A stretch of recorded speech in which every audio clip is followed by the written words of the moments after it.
Howdy folks, I've got a preview video for you tonight, and I've decided I'm gonna start using these previews as a vehicle or as a platform to talk about the channel, talk about any updates that I have for you, really, whether it's art or articles or products or stuff I'm doing on Patreon, new upcoming videos, and a place to get feedback from y'all. So it's not just a clip of a video that you're gonna see some other time, maybe in a week or two. Tonight's preview is not a video that you're going to be seeing this week. It's about using AI to generate dungeons.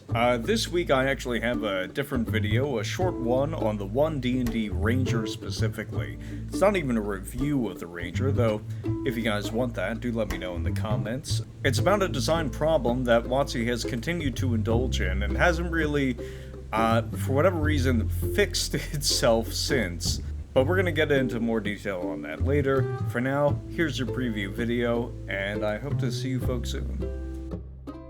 So surely you all have heard of blank page syndrome, writer's block, HIV. Sometimes good attention is just a matter of throwing a curveball. Whatever the specific term y'all have been exposed to, anyone with a creative bent has experienced it.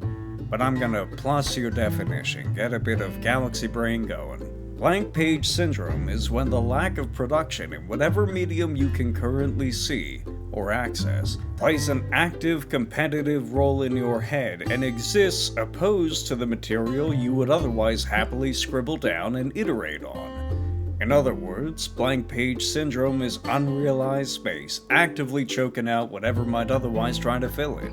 The weeds are no longer in the garden, the weeds are the garden. The white space on your canvas or computer has become the project's final completed form. The empty editing window in your motion graphics program of choice is your realized masterpiece.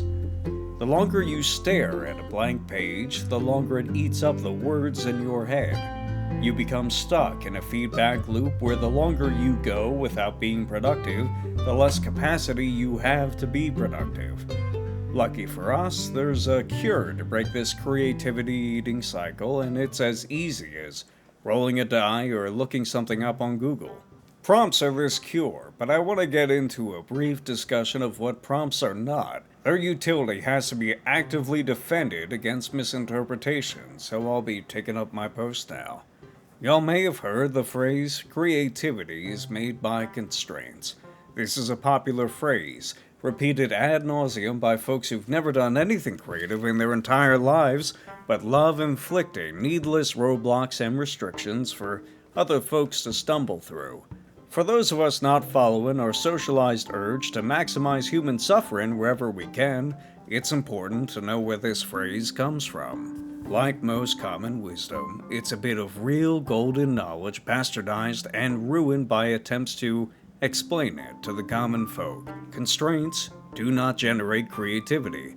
Constraints eliminate categories of responses by design and strata of creativity by accident. If I tell y'all to give me as many uses for a brick as y'all can think of in 30 seconds, hell, do that. Pause the video for 30 seconds to a minute and write down your responses. You can post them in the comments later to show off. Ready? Start. Alright, time's up. How many of your responses match the following three categories? Burglary tool, obstruction device, paperweight. When folks try to list out as many uses for a brick as they can, most of them think of paperweights, door stoppers, and using it to break a window. They move on to other responses sometimes, but these are the most common. They're low creative responses. Believe it or not, this says nothing about your creativity. See, the constraints we dictated in this example were, give me as many uses for this item as you can, you have 30 seconds, the item in question is a brick.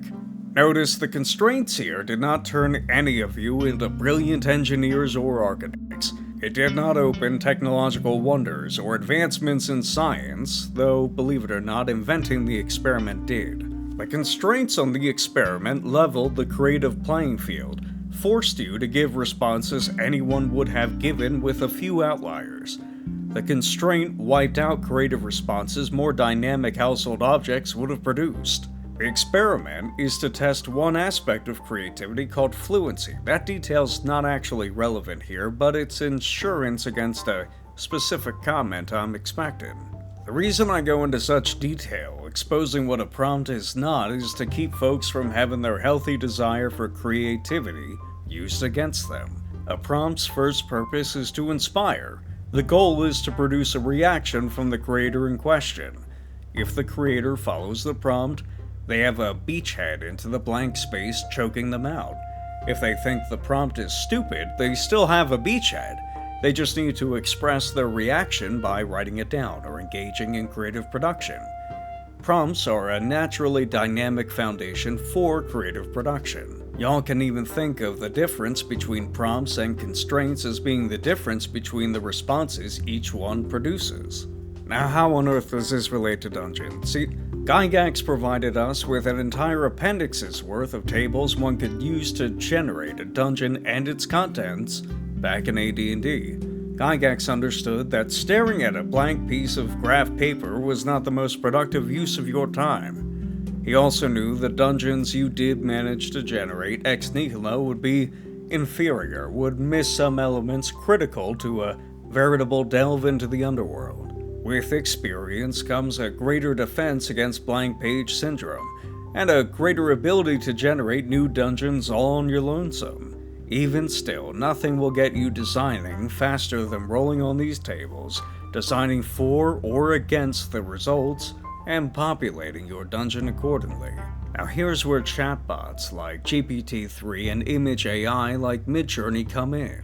If y'all type D&D map with any accompanying descriptors, you'll reliably get top-down view maps vaguely connected to your prompt. They're not good enough to serve as maps as is, even for weird extraplanar realms as far as I'm concerned. However, they do make for an actual visual base for painted backgrounds and fantastic visual prompts when they resemble dungeons. Look at the image on screen here.